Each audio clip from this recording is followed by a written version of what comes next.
Hello friends, simple and டேஸ்ட்டான காளான் gravy எப்படி பண்ணுறதுன்னு பார்க்கலாம் வாங்க. இந்த காளான் வந்து இங்கே தோட்டத்தில் விளைவிச்சதாங்க. தோட்டத்தில் அதுவாகவே வந்தது.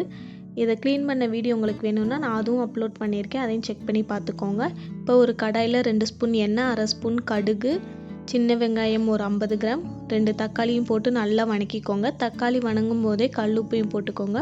உப்பு ரொம்ப போட்டுறாதீங்க, கொஞ்சமாக போடுங்க. பத்தலைன்னா கூட நம்ம அப்புறம் போட்டுக்கலாம். கருவேப்பிலையும் போட்டு நல்லா வணங்கினதுக்கப்புறமா காளானையும் போட்டு நல்லா வணக்கி விட்டுக்கிட்டே இருங்க.